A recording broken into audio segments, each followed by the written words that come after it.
Hello, welcome back to my channel. It's been a little quiet here lately, and that is mainly because I feel like I haven't had any money to spend on my savings challenges and stuff. So let's change that in 2026 and see if we can't save a whole bunch of money. I saw eCents on Instagram doing a post about a low spend 2026, and I was inspired to maybe try and do it. This is how you spell her username on Instagram.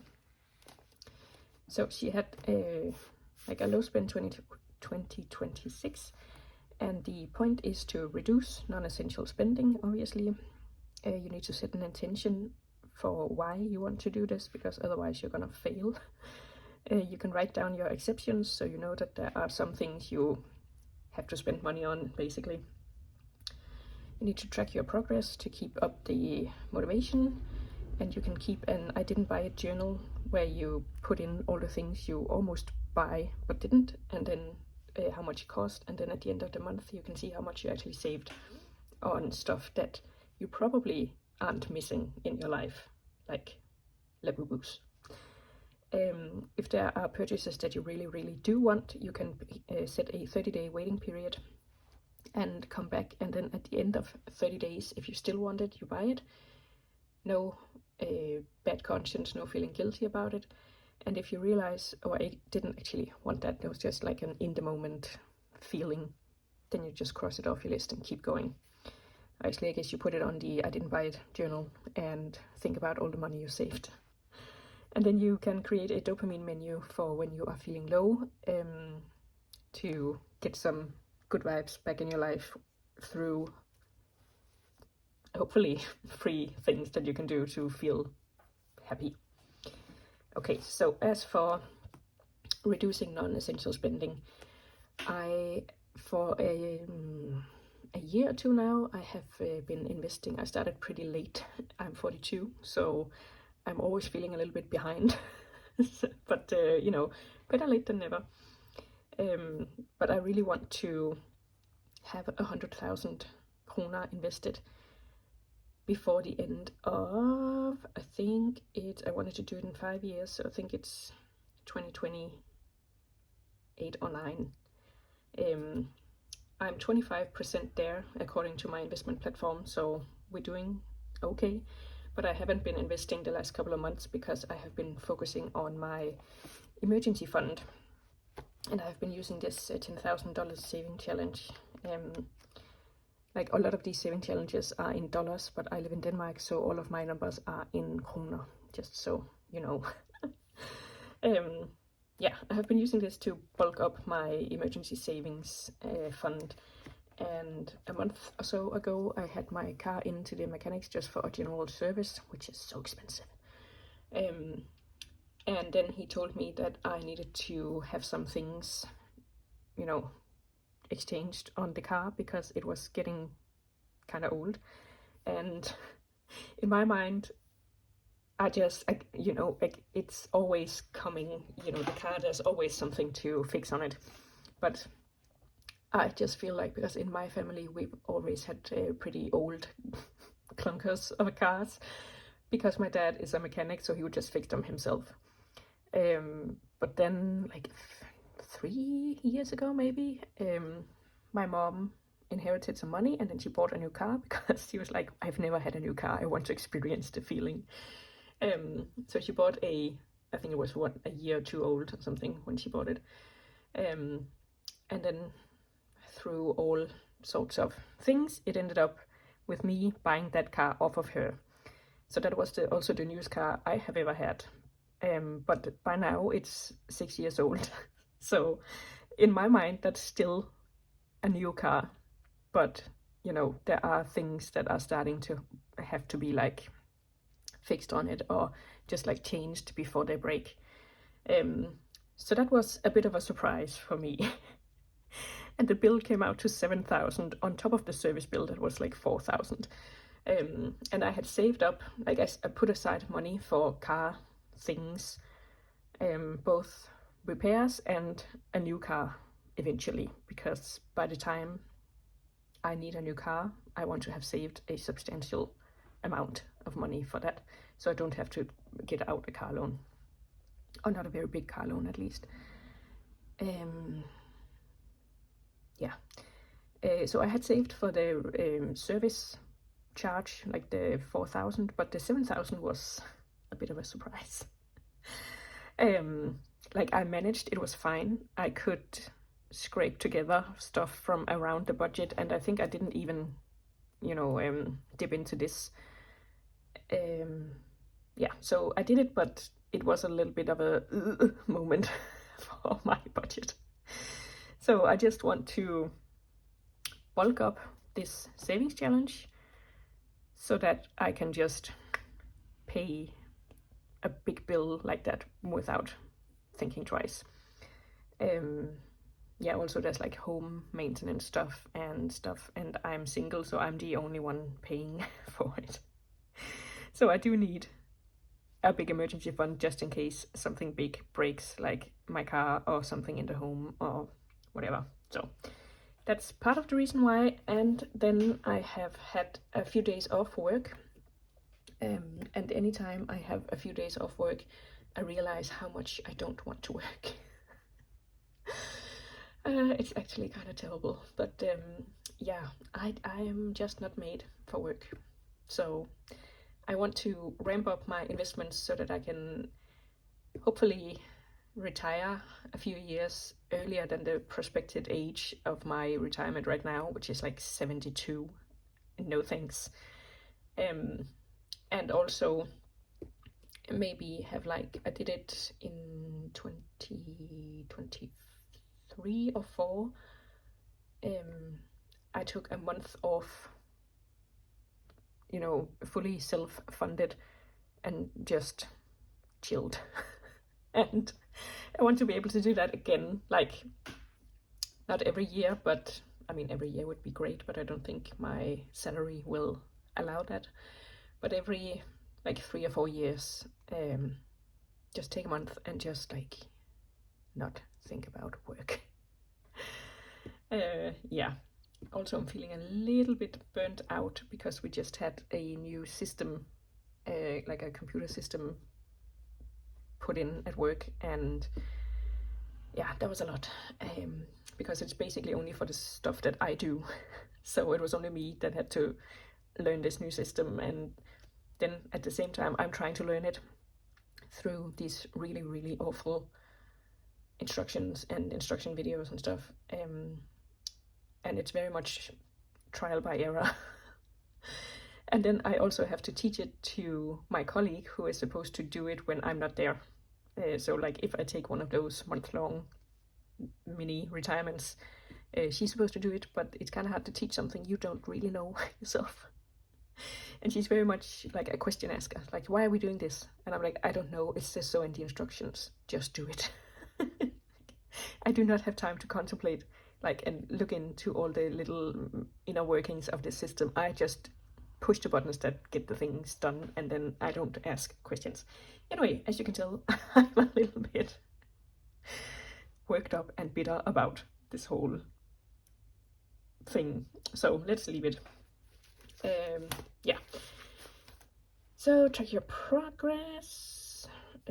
Set an intention. Yeah, that was my intention. I want to have an emergency fund big enough to not care about big expenses, and I want to be able to have breaks or retire early. Then you can write down exceptions, because obviously this is a low spend, not a no spend, and I do think a no spend is pretty much impossible unless you are absolutely miserable for a full year, and that is just not sustainable. So my exceptions are health and fitness. So like I'm getting into working out more, so like protein powders and fitness equipment like weights and stuff, resistance bands, I am allowing myself to spend money on. Then we have gifts, because I feel like most of the people I give gifts to are children, and I'm not sure they would understand like I can't give you a gift because I'm saving money, you know. And people give me gifts too, so it's not like it's completely unrequited, but whatever. And then bucket list experiences and mini adventures and stuff like that, because I do want to experience life and my surroundings and stuff like that. And obviously you can do it on a budget. I'm not saying like blow all your money on first class plane tickets and travel to Bali for 4 weeks, you know. This is basically just like getting a train a couple of hours away to a big city and going to museums and enjoying, you know, the architecture of a different place and stuff like that. Then I can buy books, secondhand books from a list. So the list is basically books that I have heard about or seen or really want on Instagram and YouTube and all those places. So basically it's just like, you know, books I've heard about and not completely random books in the secondhand bookstore just because I want to buy a book. Like if I can't find anything that's on the list, then I just don't buy a book. And then I put in socks and underwear because I am getting low on usable socks. So yeah, I didn't want to have to wash socks every 2 days. So those are my exceptions. And then for the dopamine menu, I haven't really tried on, this has been all the rage like the last couple of months I think on social media, but I haven't really tried doing it for myself yet, so we'll see. I feel like this is quite basic, so maybe I can put in some more things to do whenever I'm feeling low. But as for now, I put down reading, and I get my books from the library, so that's free. Then I put down quilting, because I do enjoy just sitting down with my quilting and YouTube and just watch all the stuff basically. And also journaling, because I do enjoy like the process and the end result most of the time when you get like a really pretty page or layout. And then I put down chocolate because I feel like if you need to treat yourself, instead of buying something ridiculous for a lot of money, you can buy a little chocolate bar and be happy. So yeah, that is the basis of my low spend 2026, hopefully. I think I will have a little think and then put down a goal of how much I want to save. And yeah, also I do have this $10,000 savings challenge, and as you can see, I still need a few of the thingies, and altogether the ones I need are 1,675, and I don't think, I mean, we have November and December left of 2025, and I don't think I'm going to make it. Just because like it's 800 and something each month, and I probably could do it, but coming back to the exceptions, Christmas is coming up, so I do have some gifting to do, and my friends, they are a family of 4, and 3 of them have a birthday within 10 days of Christmas, or like 2 weeks of Christmas, so that's also just like quite an expense all at the same time. But yeah, so let me have a little think about the goals and what it's like, what is feasible. Okay, I've had a little think, and these are some tentative goals. I want to do another one of these for my emergency fund, and try to focus a little more on it, because this was, I always feel like either I'm focusing on investing my savings or I'm focusing on building this, but I don't have enough money to do both at the same time. So we'll see. Maybe I'll focus on this on the first half and then this on the second half, but we'll see how it works out. So my goal is another one of these for 10,000. Then I want to invest another 12,000 during the year, so that's 1,000 extra every month. I'm going to try and put aside, and I think I can do it because I have basically been doing it this year. But the car repair bill kind of threw a wrench in that. So yeah, I think we can do it. And then at the end of the year, my bank always sends me a message saying that I can put in more money to the retirement account I have with them. And I think it's like 5,000 or something that I can put in. There's a certain cap on it every year. And come December, I never have 5,000 extra lying around. But I think maybe I can put in 2,000 for that retirement scheme. So that is 24,000 completely during the year, extra aside from all the stuff I am already doing. So that's 2,000 a month, which sounds like a lot now that I'm saying it, but I think with a little extra, you know, saving, I can do it. I also do put aside money for gifts and adventures and you know, money for essentials and stuff and food and stuff. So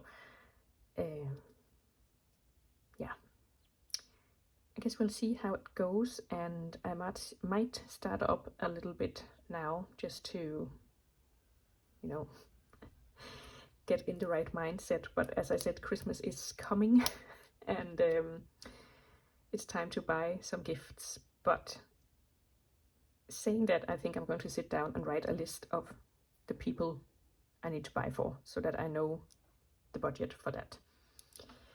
Okay, so let me know if you are doing any sort of financial challenge in 2026 and what your goals are. I would love to know, and I'll see you soon, hopefully, with another video. Bye!